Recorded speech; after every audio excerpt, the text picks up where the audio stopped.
and the relationship between them. These three things, which are indicated by the syllable bha and bhu.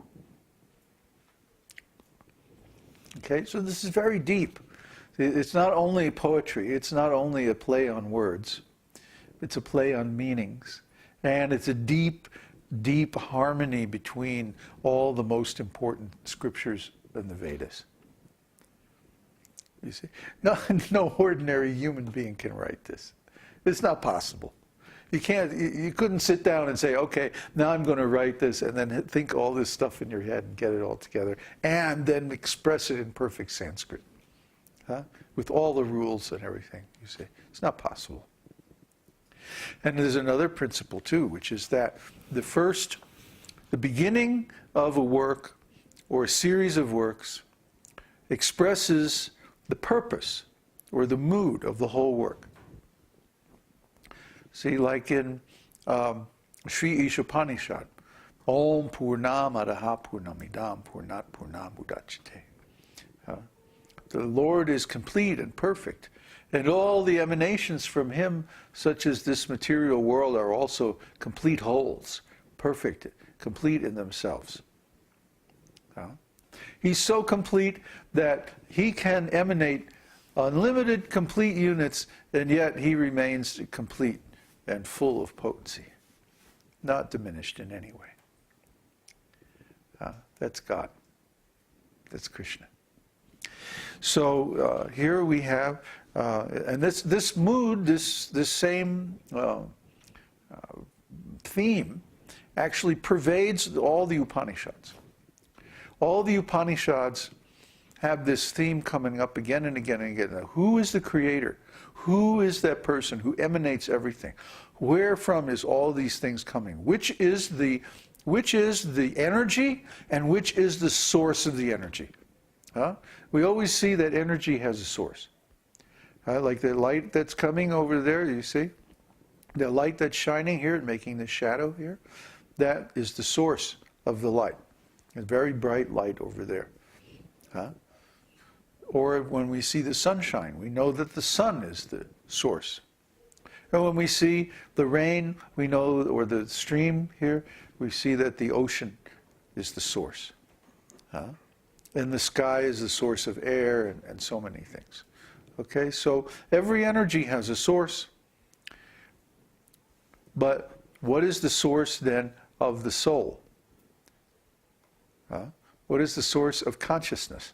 We're all conscious. So that's an energy. It's a substance. So where is the source from which consciousness is emanated? Nityo nityanam, chaitanash chaitananam.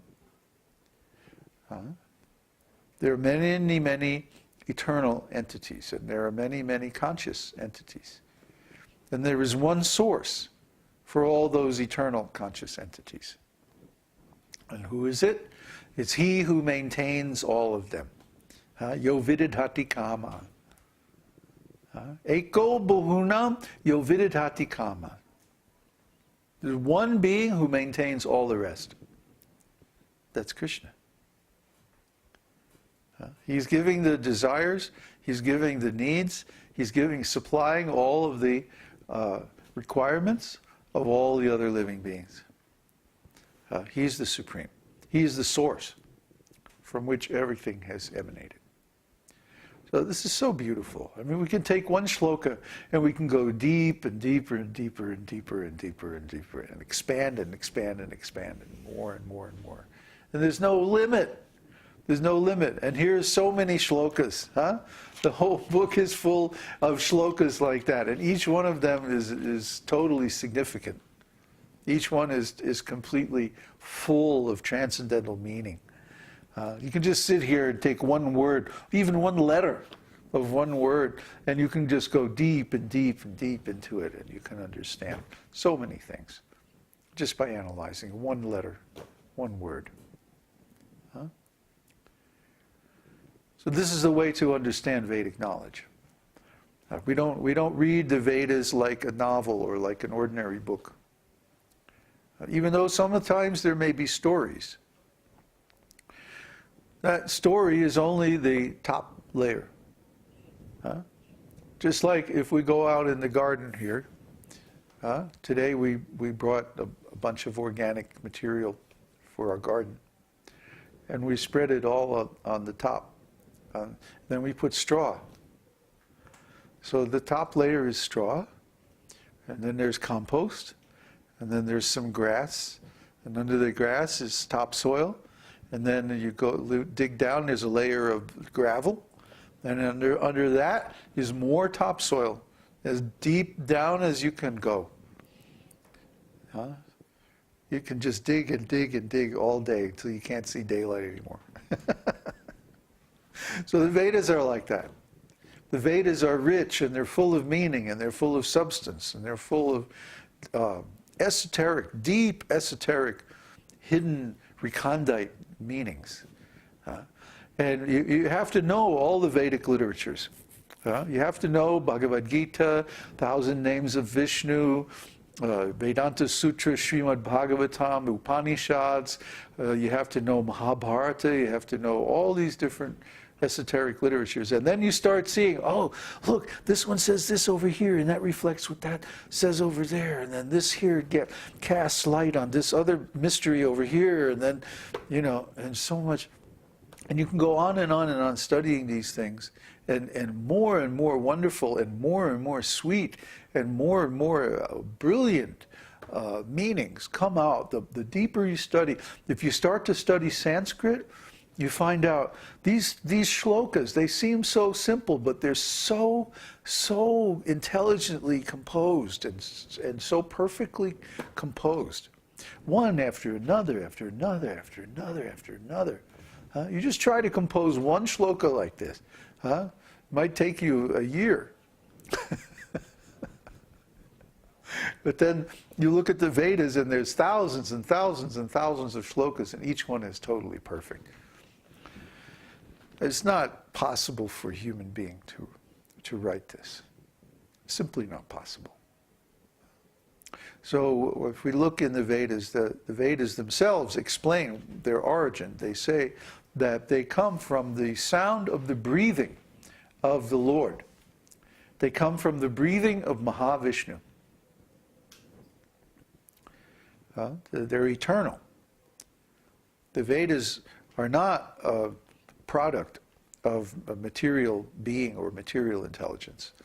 They are a product of the perfect intelligence of the Lord. That's why they're so wonderful, and that's why they're so deep, and they're eternal and true. Absolute truth. See, none of the things that are said in this 1,000 names of Vishnu are temporary. None of them are affected by time. They're not temporal in nature. They are eternal in nature. Therefore, they're all absolute truth. From beginning to end. So nothing but absolute truth, like a mine of precious gems or gold that you can take unlimited amount of meaning from. Unlimited amount of spiritual wealth. People in this world, they are conditioned to want material things.